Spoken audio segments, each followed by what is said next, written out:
Alors, Daniel de Moustier, on va vous demander peut-être de voir si ce premier regard qu'on peut poser sur ce lien et cette pertinence d'avoir ce lien entre l'ESS et la politique de la ville, comment est-ce que vous l'apercevez avec un regard à la fois historique et puis d'aujourd'hui, dans l'analyse que vous faites des territoires dans lesquels vous intervenez? Quel est votre point de vue? Oui, bonjour. Alors moi, je vais prendre un point de vue beaucoup plus local.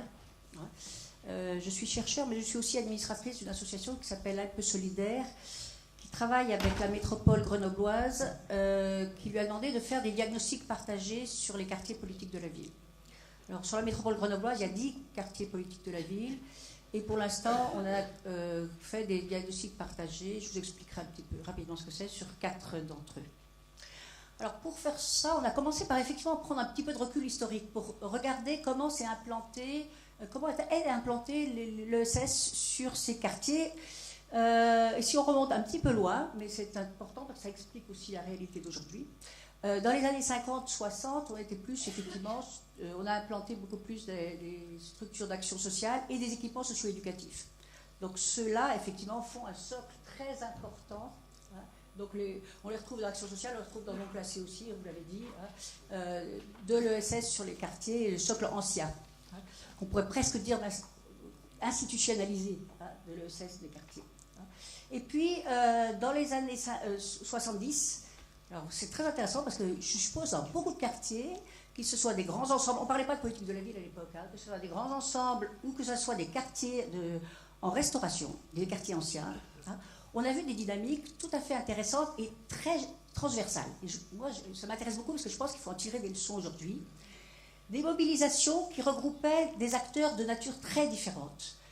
Souvent, c'était, en tout cas à Grenoble, à l'initiative de directeurs de Maisons pour tous, qui ont rassemblé autour d'eux des associations d'action sociale, des associations éducatives, des artisans, des commerçants, etc., pour essayer de créer de l'activité. Alors, de l'activité soit effectivement de la remise à l'emploi, on était avant les CAE, avant l'insertion, avant tout ce qu'on peut dire, soit de la rénovation du bâtiment.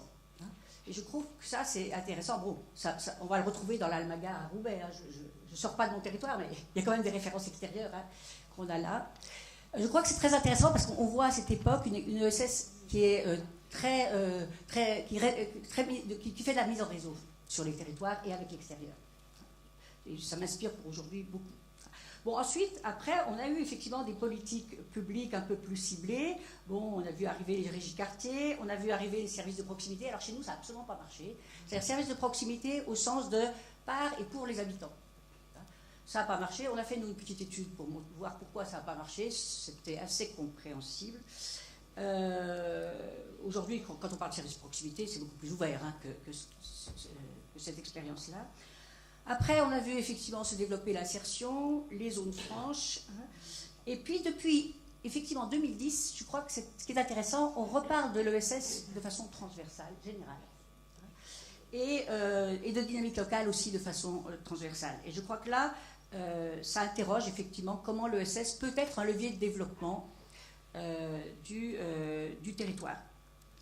Alors, j'en viens à nos études sur nos 4 quartiers politiques de la ville. Alors, déjà, je suis désolée, mais on se démarque complètement de l'échantillon du CNCRES parce qu'on a un périmètre de l'ESS complètement différent. On a un périmètre différent parce qu'on se dit, sur ces quartiers-là, on ne peut pas se limiter aux établissements employeurs. Il faut, alors on a fait 3 cercles de l'ESS. L'ESS au sens de la loi, puisque la loi est très très large, puisque toutes les associations mais toutes les associations, on ne peut pas les toucher comme ça. Donc on a éliminé ce périmètre très large. On a regardé, mais de façon annexe, le périmètre employeur, et on a choisi un périmètre intermédiaire où on a fait l'hypothèse, bon, elle est un peu hardie, mais ça ne fait rien, on a fait l'hypothèse que les structures qui étaient inscrites sur le fichier SIREN, ayant demandé un numéro SIREN, avaient d'une certaine manière une activité économique. Soit parce qu'elles demandent une subvention, soit parce qu'elles ont un compte bancaire, soit pour des raisons diverses. Voilà.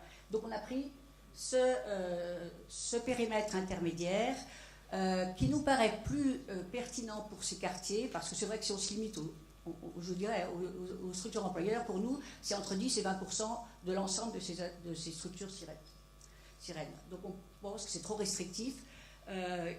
Alors on le pense aussi parce qu'on a une vision du développement très socio-économique.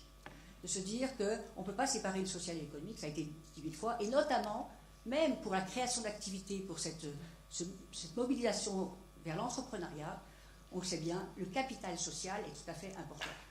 Donc l'insertion dans des réseaux sociaux, des dynamiques sociales, éducatives, etc., vous le savez mieux que moi, sont très importants. Donc on ne peut pas séparer, se limiter simplement à l'activité économique. Voilà, ça c'était un choix délibéré qu'on a pris pour travailler sur ces quartiers. Alors quand on regarde, on voit déjà que le poids effectivement est très variable. Le poids relatif de l'ESS sur ces quartiers avec ce périmètre est très très variable. Vraiment, il passe du simple au quadruple sur 4 quartiers. Et on n'est pas arrivé à quand on fait une photographie, on voit bien. Mais on n'est pas arrivé à trouver des liens. Par exemple, on a un quartier qui est dans le centre-ville. On peut dire, quand on est proche du centre-ville, l'ESS peut être plus importante. Il y a un quartier qui est très enclavé, où l'ESS est encore plus importante. Vous voyez, on s'est dit, un quartier qui est très bien desservi par des modes de communication. Ça non plus, ce n'est pas un critère. Donc on cherche encore, mais on n'a pas trouvé vraiment d'indicateurs pour nous dire pourquoi l'ESS. Alors il y a des questions d'histoire. Enfin, il faut aller chercher dans l'histoire des quartiers.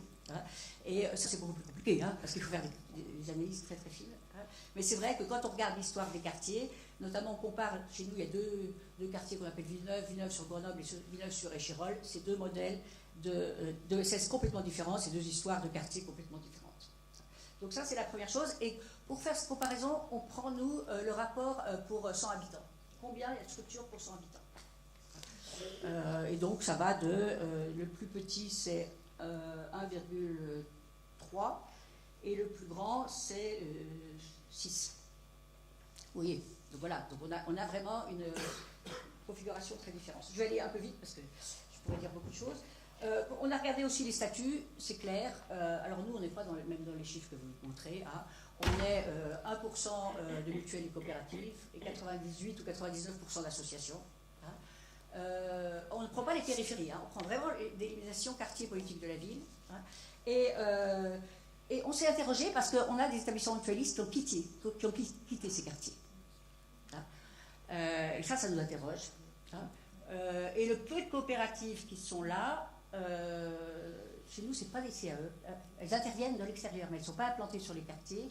Les SCOP, elles n'ont aucun effet d'entraînement sur le quartier. C'est pour des questions d'habitat. C'est les salariés qui habitent le quartier qui ont créé leur entreprise sur le quartier. Donc là, on s'interroge quand même sur ces statuts-là, enfin, de quoi sont porteurs ces statuts-là. Sur les secteurs d'activité, on voit exactement ce que vous avez montré. Une très forte, à part action sociale, socio-éducatif, c'est ce que vous montrez, la culture, très important.